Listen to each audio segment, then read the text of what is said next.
Santos en visite en RDC, au Rwanda, en Ouganda et au Kenya. Partenariat stratégique entre la RDC et les États-Unis d'Amérique. Ni ne za koleka. Mbote bandeko ba Congolais de partout bozali ko anda biso, na chaîne na biso awa. Mbote na bino bana mboka Congo, aimez notre émission, peut partager parce que awa toko solo la. E bandeli ti suka toko solo la likambo etali makambo mboka Congo. Toko tali sabino situation mboka Congo. Peut comprendre nini ezali en ce moment. To uti wapi, to za wapi, peut to kende wapi. Bana mboka Congo. Yoka kibino moko mwana ya Museveni avec orgueil nyonso. Oh non. To kende kozwa kisangani. Parce que ba mona ki Congo bilanga na bango bazali kobuka buka. Mais je vous dis bandeko, Congo ezaki bilanga na bango bazali kobuka ndenge balingi. Je vous le dis que makambo échanger. Échanger pourquoi? Tokozonga mwa muke nasima pour comprendre. Avant boya il y a Trump, Paul Kagame était toujours, il se sentait fort. Il était fier. Il y a Yemoko. Nenga laki na possibilité de jongler. Parce que Biden a zalaki. Et Biden il a zalaki ko sala ke moi makambo kende malembe. Parce que na sima Biden, il y avait Bill Clinton. Et boye Bill Clinton a nani, l'ancien président des États-Unis d'Amérique. Bao ba kota guerre à Est. Bandeko, tozali kolobela la guerre. Aux na SCP situation, il y a SRDC. Autres tozali koyebisa bino que Paul Kagame aleli awa to koloba bitumbe komi na suka. Voilà. Clinton, Biden, nde bazali kosala mwa ba manœuvre pour que makambo ke liboso te. Mais l'arrivée de Donald Trump a changé makambo. Voilà pourquoi on a qui Paul Kagame agité. Agitation à Paul Kagame zaki pour nini. C'était parce que na makanisa zaki ko raisonner que Trump tant qu'on a pouvoir pas donner koki ko changer.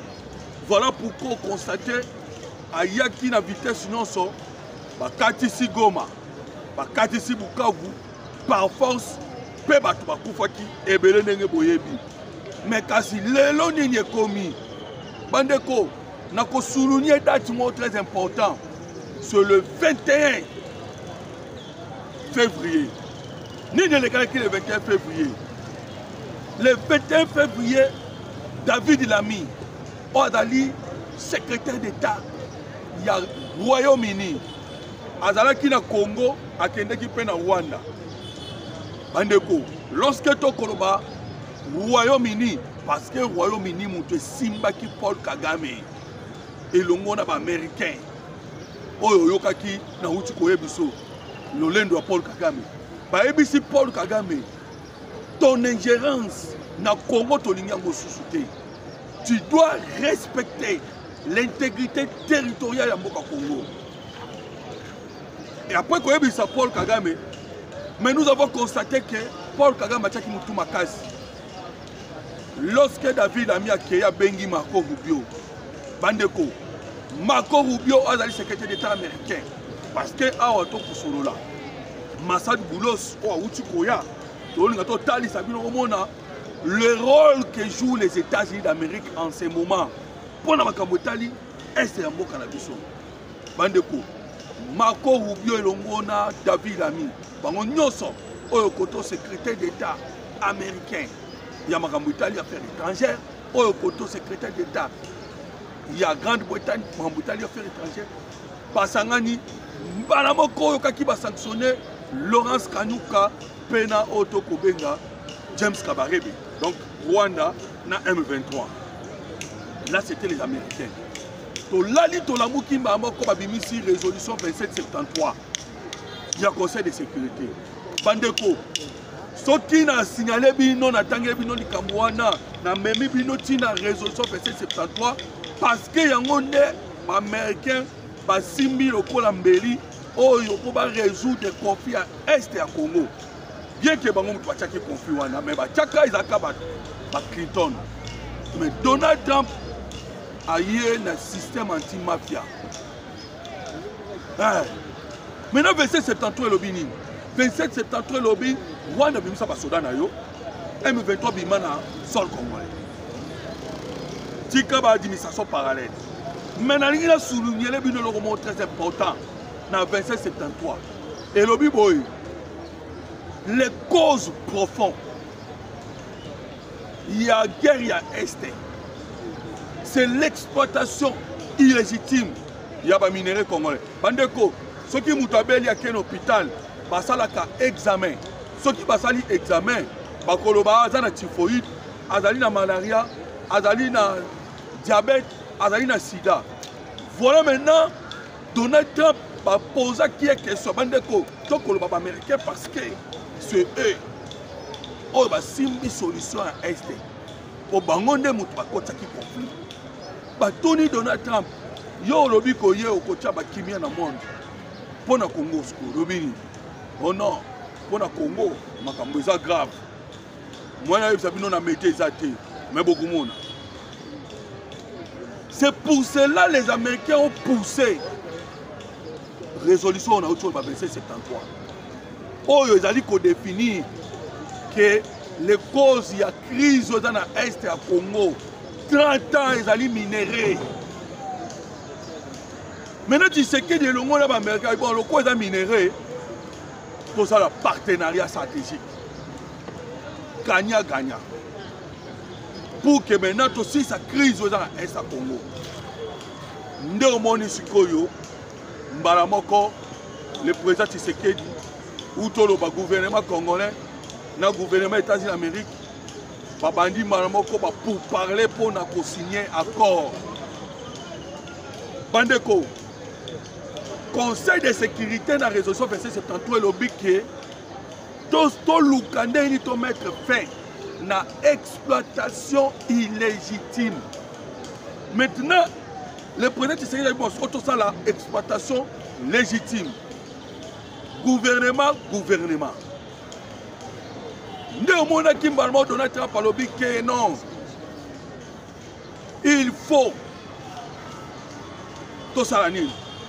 Il faut tout solo là. Mais pour tout solo là, nous avons envoyé dans Ngai. A comme na Congo, a solo là et longo. Nabaï à Congolais. Parce que le document déjà qui est dans les États-Unis d'Amérique, nous avons eu qui Massad Boulos. Bande de Massad Boulos a ndeko. Azali na kati ya famille présidentielle ya Donald Trump parce qu'il a fallu un homme de confiance pour que makambo le kabien de Massad Boulos ayaki. Voilà toujours moi mkesima pour que tu comprendre ce qui se passe. Même dans Mboka Congo, Massad Boulos a lobby makambo ko eza grave.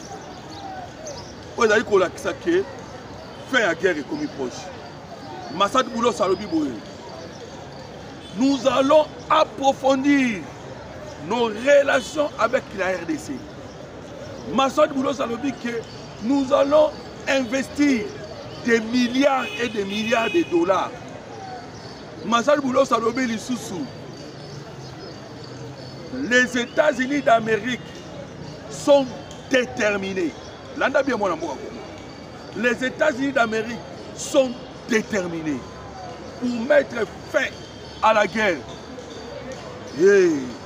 Mbalamoko a pris déclaration na Rwanda et Yindi. Lorsque Massad Boulos Alungwe a été directement na Rwanda pour Koutanana Paul Kagame. Nous avons constaté photos quitté, vidéos quitté, communication quitté. Tout communiqué à Rwanda.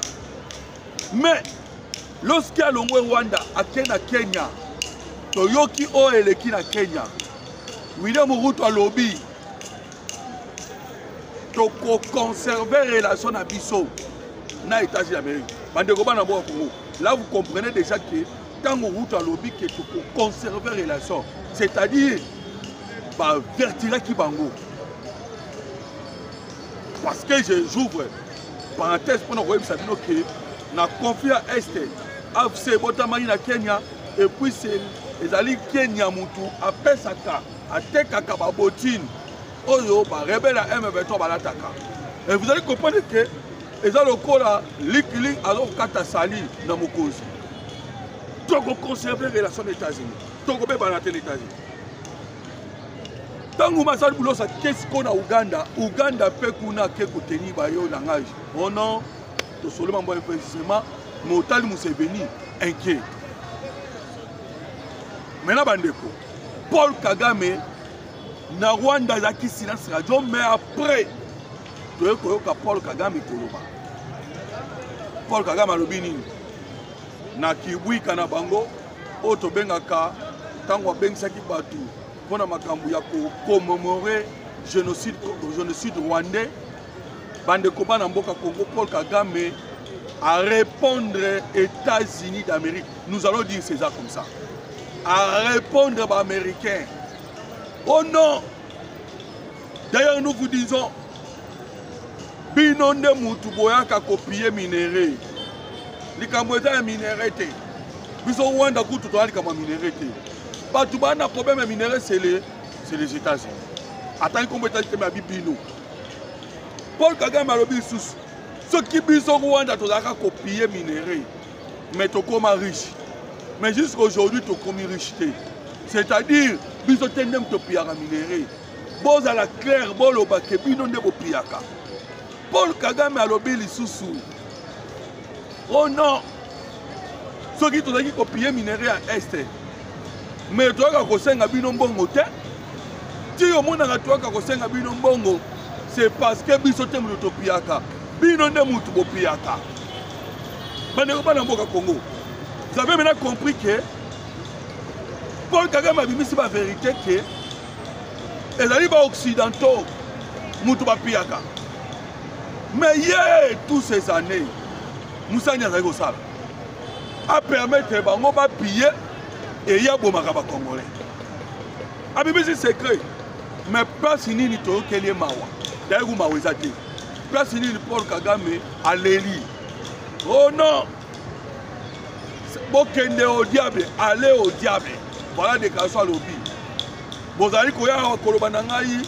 Oh sanction. Je vous dis déjà, allez au diable. Comprenez que déjà, ça ne marche pas. A commis Kowaka, Kotindika, des Américains. Parce que tout le monde a pression, c'est les Américains. Les Anglais, les Canadiens, la Belgique et l'Allemagne. Mais je vous informe, Bandeko Banambo à Congo, qu'il ne restait que la France. Il ne restait que la France. Oh, il y a Paul Kagame. Mais, les Occidentaux n'ont pas eu Koloba. Lâché parce que dans la commémoration, il y a un génocide rwandais. Tout va y être. Comme d'habitude, dans la conférence, mais cette fois-ci, tout va y être. Paul Kagame s'est retrouvé seul, avec un seul président togolais. N'est pas président africain, il est isolé. Isolé à la scène internationale. Isolé dans le monde mobimba. Jusqu'au point l'économie rwandaise est déjà voilà maintenant l'événement lobby les Kanaki en difficulté. Maintenant pourquoi Bandeko? Le gouvernement congolais a pris la décision. Il y a tous les contrats, tous les accords. Nous sommes avec l'administration Biden, l'administration américaine passée, pour que maintenant la RDC ait pour renouveler la décision et Bimaki Lobby. Tout ça c'est pour vous dire que Makambo Zali ko marché Kitoko. Voilà bandeko ba Congolais de tout ko sabino que la situation Yamboka Congo. Maintenant on lobela la France parce que ndenge na uti ko le président Tshisekedi à la saga de la guerre Moussous. La guerre avec Paul Kagame est déjà assez. Pour Paul Kagame déjà, à travers la diplomatie, a réussi déjà à réussir à écarter M. Paul Kagame dans la diplomatie. Maintenant, comme il a obtenu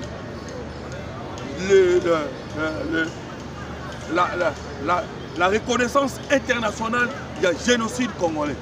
Dès au Moni, le président Tshisekedi a tindi équipe d'attaque. Maman Thérèse Kaikwam, Lutundula, Patrick Mouyaya. Dans le moment où on a déjà en Europe, pour nous Papola. Le Rwanda peut obtenir le génocide congolais. Alors, vous comprenez que Bitumbe bâti niveau parce que la détermination américaine je pouvais bien étaler les étapes par étapes au américain. Là, vous allez comprendre que ce sont les Américains qui mettront fin à la guerre. Maintenant, cette fois-ci, il y a des avantages parce que Donald Trump a un esprit Moussoussou. Pourquoi? À comprendre que pas tombola qui tellement la Chine, mais dans la minute où on dit tombe hollandais Congo. Hey! Les États-Unis d'Amérique vont tomber au Congo. Au moment où la Chine, quoi de taxes à combien? 20, les acquis à 20%, les communes à 38, plus 20, 58. Comprenez maintenant que les entreprises américaines au Bazali dans Chine, ces entreprises-là, vous avez des difficultés de il y a agir pas de combat dans le Congo parce que le travail non sont en Chine, comme équipement. Les entreprises américaines qui sont wapi na Chine. Maintenant, les entreprises américaines en Chine. Biloko no surtout bakosala. Pour bazwa biloko wana no surtout basali. Il est que les États-Unis d'Amérique na droit à taxe et compliqué. Et comme cher. Voilà maintenant les entreprises américaines en Chine. Ba koko éviter ba komi ko kata ko longola entreprise pour que ba luka place ba chamandeko. Et koyande na Congo selon Massa Doulos. Et koyande awana RDC. Hein? Vous comprenez maintenant parce que les États-Unis d'Amérique ont droit de taxes dans le Congo et ça à 11%. Et dans le Congo, on a minéré. Tous ces minéraux dans le Congo et qu'on a transformé ici en RDC. Alors, comme minéraux, on a transformé dans le Congo, les entreprises viendront. Déjà, je vous informe, il y a déjà 3 entreprises américaines qui ont déjà prêt à Koya. Voilà pourquoi Massa Doulo Sabaki, des milliards et des milliards sera investi en RDC. Congo. Alors, au moment que l'avantage est soit mis parce que en ce moment les États-Unis d'Amérique, le seul pays où Bachamis, parce que il faut baya mobimba na Congo, baya ndamute, baya mobimba na Congo pour na koluka kosilisa la situation sécuritaire en Congo. Même Ndeko, la RDC a un verrou aérien. Tant que je vous informe, les M23 bazongi à 150 km na Rouchebeche, 150 km na Walikale, centre. Au moins de distance au Baye, Yamoulaï, parti qui vraiment Walikale, centre Baye, na Rouchebeche. Parce qu'ils se sont sentis en insécurité, la RDC a un verrou aérien. Pendant que les matériels RDC Rosala, l'Ouganda et le Rwanda n'ont pas compris et où tu wapi. Nerena où tu vois Sabino, verrou aérien. Parce qu'ils se sentent en insécurité. La RDC a un biloko à Kosakanate. Et quoi ici déjà 5 aéronefs, 5 avions. 5 avions rwandais, ougandais et quoi peut bombarder. Voilà en ce moment, Kolenga. les retours ya Zaïre, les retours ya Congo à la scène internationale. Yango eko bangisa bango. Bande ko bana mboka Congo. Voilà pourquoi maintenant toko ebisa bino ke makambo ezali na minute oyo en faveur ya mboka Congo. À cause ya nini? À cause ya diplomatie otoko benga diplomatie agissante ya mokonzi le président Félix Antoine Tshisekedi Tshilombo. Bana mboka Congo, les M23 en difficulté va libérer mboka mususu. Mais maloba ya Paul Kagame ezali kolakisa ke ils n'ont pas encore lâché parce que les oyebi bien ba dictateur bazalaka ndeni bazalaka mitu makasi et mitu makasi ekotaka na bango uta pharaon les dictateurs oyo bazalaka kala po mona lâché passe mutema makasi bakangaka voilà ndenge ba dictateur bazalaka voilà lobi Paul Kagame lobi si je perds je perds je gagne je gagne. Comprenez que un esprit a vie ou la mort. Néomoni lobi bananga basili mayele ba komi ko ba créer oya bango banque parce que mbongo eko circuler te na Bukavu, mbongo eko circuler te na Goma, mbongo ezate matériel ezate eloko ko sala ezate basili mayele ba botine 2 mois ba salaire ba soda ba ko zoate ba policier ba ko zoate. Les FARDC au bazar na Bukavu bakomi kokata teni bakima bazongela mpanzi ya Congo. Donc bazali en difficulté totale ya ngwana bakotala ke moye ba continuer bongo et comme bango difficile. Le sagi bango bandeko bana mboka Congo et que la RDC est continue dans la moko pe kozala divisé te. Voilà nde bakomi en ce moment na difficulté ko sakanate parce que bakanisa ki ke bango bakokanga bako gérer bakolongola le président mais ebimi impossible liboso ya diplomatie pe ya force ya RDC bande kona ko c'est ça na ko ebisa bino boyi na 1994 93 Mobutu azaki na pouvoir les Américains bayaka na oto bengisi l'opération support op oyo babengaka l'opération humanitaire. Mais donc à la cesse d'aki opération humanitaire. Nakolo babo ebandeko. Déclaration y a envoyé spécial Donald Trump. Au lobby que nous les États-Unis d'Amérique sont déterminés pour finir la guerre. Kaka nenge bayaki kokoti cette guerre en 1994. Bataki ba base na Rwanda, na Uganda, na Kenya. Bakotaki pa Goma. Bazui musée batie liboso étiquette bango mutaki na sima basali biso invasion ndenge tolobaka même nzete Paul Kagame amataki yango na nzete kokita amataki na nzete ba américain akokita na ba nzete ba américain l'opération peut kosalama parce que déjà miracle o esalami ya kokwisa ba avion ba rwandais na ba ougandais yango nde kolakisa ke c'est fini pour un régime ya Paul Kagame. Voilà, on a remercié, merci beaucoup. Bon abatto surtout pour l'Andibiso. Vraiment, je vous demande de partager l'émission, d'aimer l'émission.